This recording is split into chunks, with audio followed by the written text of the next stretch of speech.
بسم اللہ الرحمن الرحیم۔ السلام علیکم ورحمۃ اللہ وبرکاتہ۔ روزانہ ہاتھ کی انگلیوں پر صرف 7 بار یا محمد پڑھنے سے کون سی طاقت ملتی ہے، کون کون سے فائدے حاصل ہوتے ہیں، میں آج اپنے تمام دکھیاری بہنوں اور بھائیوں کو یا محمد کا ایسا معجزاتی وظیفہ بتاؤں گا جو فوری طور پر اپنا اثر دکھا دیتا ہے، فوری طور پر حالات کو بدلنا ہو، فوری طور پر تقدیر کو بدلنا ہو، قسمت کو بدلنا ہو تو زندگی میں ایک بار اللہ عز و جل کے ذات پر یقین اور بھروسہ کرتے ہوئے اس عمل کو پڑھ لیجئے گا۔ انشاءاللہ عز و جل منٹوں میں، سیکنڈز میں حالات بدلیں گے۔ فقیر بھی پڑھ لے یا روڈ پر کھڑا ہوا بھکاری بھی اس عمل کو پڑھ لے تو فوری طور پر حالات بدل جائیں گے۔ یہ عمل غیب سے مدد حاصل کرنے والا مجرب ترین عمل ہے۔ گھر کا بچہ دولت مند ہوگا، گھر میں ہر بچے کے پاس دولت آ جائے گی۔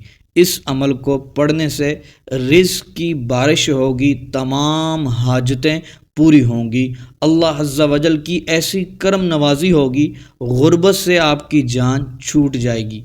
جس مقصد کے لیے دعا کریں گے انشاءاللہ عز و جل دعائیں قبول ہوں گی، کامیابی آپ کے قدم چومے گی۔ مختصر سا عمل ہے، چند ہی منٹوں کا یہ عمل ہے۔ آپ سب گھر والے ایک بار یہ عمل ضرور کر لیں، نہیں تو گھر میں ایک بندہ زندگی میں یہ عمل ایک بار ضرور کرے اور دعا کرے، آپ کا لائف سٹائل انشاءاللہ عز و جل چینج ہو جائے گا، اور ایک سے زیادہ بار بھی یہ عمل آپ کر سکتے ہیں۔ محترم دوستو، عمل کی طرف بڑھتے ہیں، سن لیں، توجہ سے سن لیں، اپنے گناہوں سے توبہ کریں، رب کی بارگاہ میں معافی مانگیں، اللہ تبارک و تعالیٰ کی بارگاہ میں جھک جائیں اور پھر یہ عمل کریں۔ 7 بار سب سے پہلے درود پاک پڑھیں، پھر 7 بار آپ نے پہلا کلمہ پڑھنا ہے، پھر آپ نے 7 بار سورہ کوثر کو پڑھنا ہے، پھر 7 بار یا محمد پڑھنا ہے، پھر آپ نے 7 بار درود ابراہیمی پڑھ لینا ہے۔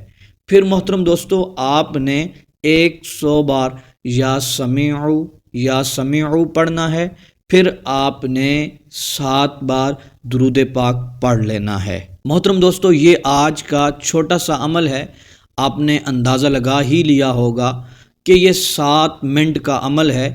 آپ جب یہ عمل مکمل کر لیں گے، اس کے بعد محترم دوستو اپنے دونوں ہاتھ اٹھا کر آپ دعا کریں گے، اپنے گناہوں سے معافی مانگیں گے، اللہ عز و جل کی بارگاہ میں دعا کریں گے، رزق کے لیے دعا کریں گے، جو کام اٹکے ہوئے ان کے لیے دعا کریں گے۔ آپ کے اوپر قرض ہے، آپ پریشان ہیں، کوئی بھی آپ کو حاجت ہے، کسی بھی مقصد کے لیے آپ دعا کریں، رزق میں خیر و برکت کے لیے دعا کریں، انشاءاللہ عز و جل جس مقصد اور حاجت کے لیے دعا کریں گے، اللہ عز و جل اس عمل کی برکت سے آپ کی حاجتوں کو پورا فرمائے گا، انشاءاللہ عز و جل غیب سے ایسی مدد فرمائے گا، رزق آپ کے پیچھے دوڑے گا، آپ کے گھر کا بچہ انشاءاللہ امیر کبیر بن جائے گا۔